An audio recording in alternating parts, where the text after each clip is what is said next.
దేవునికి స్తోత్రం. ప్రియమైన వారలారా, రక్షకుడును ప్రభు అయిన యేసుక్రీస్తు వారి నామంలో మీకు శుభములు వందనాలు తెలియజేస్తూ ఉన్నాం. దేవుడు మిమ్మలను, మీ బిడ్డలను, మీ కుటుంబములను దీవించి ఆశీర్వదించునుగాక. ఆమెన్. God bless you. దేవునికి స్తోత్రం. హల్లెలూయా. ప్రియమైన దేవుని పిల్లలారా, రక్షణ మొదట ఇశ్రాయేల్ ప్రజలకు ఇచ్చాడండి దేవుడు ఈ సర్వాన్ని సృష్టించిన తర్వాత, మనిషిని సృష్టించిన తర్వాత, మనుషులు భూమి మీద విస్తరించిన తర్వాత ఒక్క మనుషుని ఎన్నుకున్నాడండి.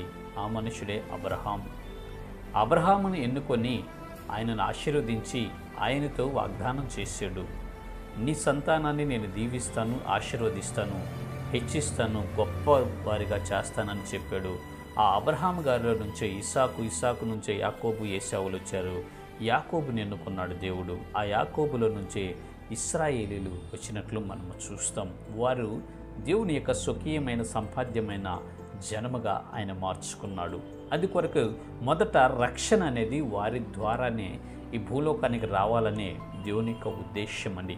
మనుషులందరూ పాపము చేయటం వలన దేవునికి దూరమైపోయినటువంటి స్థితిలో ఉన్నప్పుడు దేవాది దేవుడే నరావతారిగా, శరీరధారిగా ఆ ఇశ్రాయేలీల్లోనే యూదా వంశంలో పుట్టడం, యూదా గోత్రంలో పుట్టడం మనం చూస్తాం.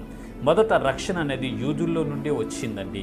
అయితే ఆ యూదులు ఆ రక్షణను నిర్లక్ష్యం చేయటం వలన, ఆ రక్షణను వారు తృణీకరించుకోవటం వలన అది అన్యజనులమైన మనకి సంప్రాప్తమైనట్లు మనము గ్రహించగలం. ఎలా మనకి అది వచ్చిందంటే విశ్వాసము ద్వారానే మనము ఆ రక్షణను పొందుకున్నట్లుగా పరిశుద్ధ లేఖనాలు సెలవిస్తున్నాయి. చూద్దాము లేఖన భాగము. రోమీయులకు రాసినటువంటి పత్రిక 11వ అధ్యాయము 20వ వచనములో ఈ రీతిగా రాయబడి ఉంటూ ఉన్నది. మంచిది, వారు అవిశ్వాసమును బట్టి విరిచివేయబడిరి, నీవైతే విశ్వాసమును బట్టి నిలిచి ఉన్నావు. దేవునికి స్తోత్రం, దేవునికి స్తోత్రం. హల్లెలూయా. God bless you. ప్రియమైన ప్రజలారా, నీవైతే విశ్వాసమును బట్టి నిలిచి ఉన్నావు. వాళ్ళైతే, ఆ యూదులు, ఇశ్రాయేలీలైతే అవిశ్వాసం వలన విరిచివేయబడి ఉన్నారంటండి. వారు విరిచివేయబడ్డారు. కారణం ఏంటంటే వారు అవిశ్వాసం, నమ్మల రక్షకుణ్ణి. నీవైతే, మనమైతే విశ్వాసముతో యేసు ప్రభు అన్న సొంత రక్షకుడని మనం అంగీకరించి ఆయనలో మనము నిలిచి ఉన్నామండి. ప్రియమైన దేవుని పిల్లలారా, ఈ విశ్వాసము మనము కడవరకు కొనసాగించుకోవాలి. ఈ విశ్వాసము మనము కడవరకు కొనసాగించుకోవాలి. ఈ ప్రాణం పోయే వరకు, ఈ భూమి మీద మనము జీవించి ఉన్నంత వరకు ఈ విశ్వాసాన్ని కొనసాగించాలండి. లేదా యేసు ప్రభు వారి రాకడ వచ్చే వరకును ఈ విశ్వాసాన్ని మనము కొనసాగించుకోవాలి. కొంతమందిని మనం గమనిస్తే మొదట విశ్వాసులుగానే వస్తారు, కానీ ఆ తర్వాత కొన్ని విషయాలు వారి కుటుంబాల్లో జరిగినటువంటి పరిస్థితులు కావచ్చు, లేదంటే వేరే మనుషుల ప్రభావం కావచ్చు, ఏదైనా కావచ్చు, వారి విశ్వాసం నుంచి వైదొలిగిపోయినట్లు మనం గమనిస్తాం.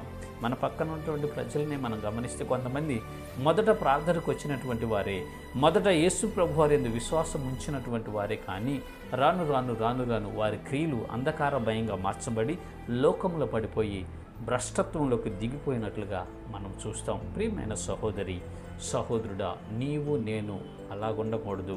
మనం అవిశ్వాసులము కాకూడదండి. అవిశ్వాసులుగా మనమైతే మనం విరిచివేయబడతాము.